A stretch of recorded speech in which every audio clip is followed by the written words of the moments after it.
আসসালামু আলাইকুম ভিউয়ার্স, আশা করি আপনারা সকলে ভালো আছেন।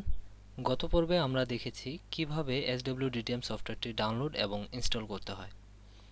আজকের পর্বে আমরা দেখব কিভাবে টোটাল স্টেশনের ডাটা SW-DTM সফটওয়্যারের মাধ্যমে অটোক্যাডে ইম্পোর্ট করতে হয়। তো ভিউয়ার্স, এখানে আপনারা অনেকগুলো ডাটা দেখতে পাচ্ছেন। আমরা আজকে এই ডাটাগুলো SW-DTM এর মাধ্যমে অটোক্যাডে ইম্পোর্ট করব। তো সবার প্রথমে আমরা আমাদের এই ডাটাগুলো একটি সিরিয়াল ওয়াইজ সাজিয়ে নেব। সাপোজ প্রথমে আমাদের এখানে যে সিরিয়াল নাম্বার দেখতে পাচ্ছেন, এখানে আমাদের প্রথম কলামে থাকবে সিরিয়াল নাম্বার, দেন আমাদের এখানে থাকবে ইস্ট, দেন নর্থ, তারপর হচ্ছে এলিভেশন, তারপর রিমার্কস। তো উদাহরণস্বরূপ আমরা এখানে আপনাদের বোঝার সুবিধার্থে আমি এটা এখানে লিখে দিচ্ছি। সাপোজ এটা হচ্ছে আমাদের সিরিয়াল নাম্বার, দেন আমাদের এখানে হচ্ছে ইস্টিং, দেন নর্থিং,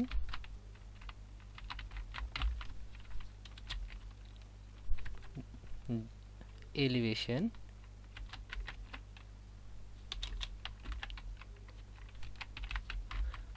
then remarks.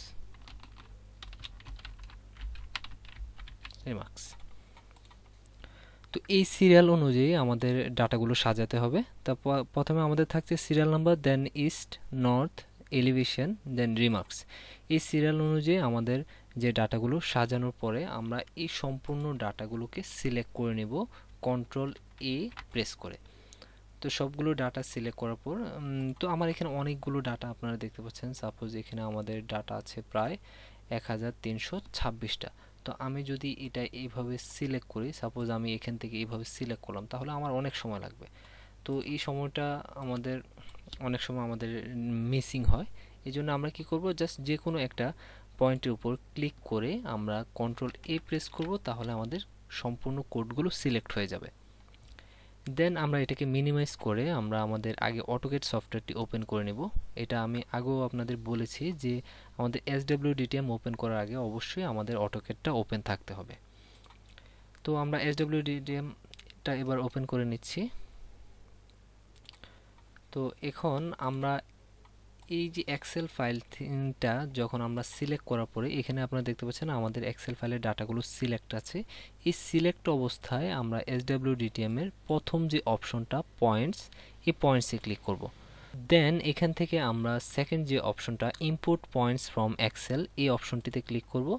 দেন এই অপশন ইম্পোর্ট পয়েন্টস, এই অপশনটিতে ক্লিক করব।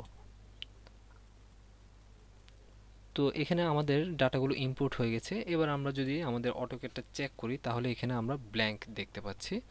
তো আসলে আমাদের ডাটাগুলো ইনপুট হয়ে গেছে। এটাকে শো করানোর জন্য আমরা কিবোর্ড থেকে জাস্ট জেড এন্টার, ই এন্টার প্রেস করব।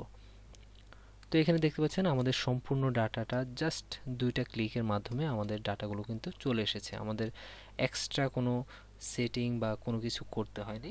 খুব ইজিলি আমাদের ডাটাগুলো এখানে কিন্তু প্রসেসিং হয়ে চলে আসছে। তো এখান থেকে আমরা লেয়ারের ওয়াইজ আমরা আমাদের ডাটাগুলো সিলেক্ট করতে পারি বা অন অফ করতে পারি।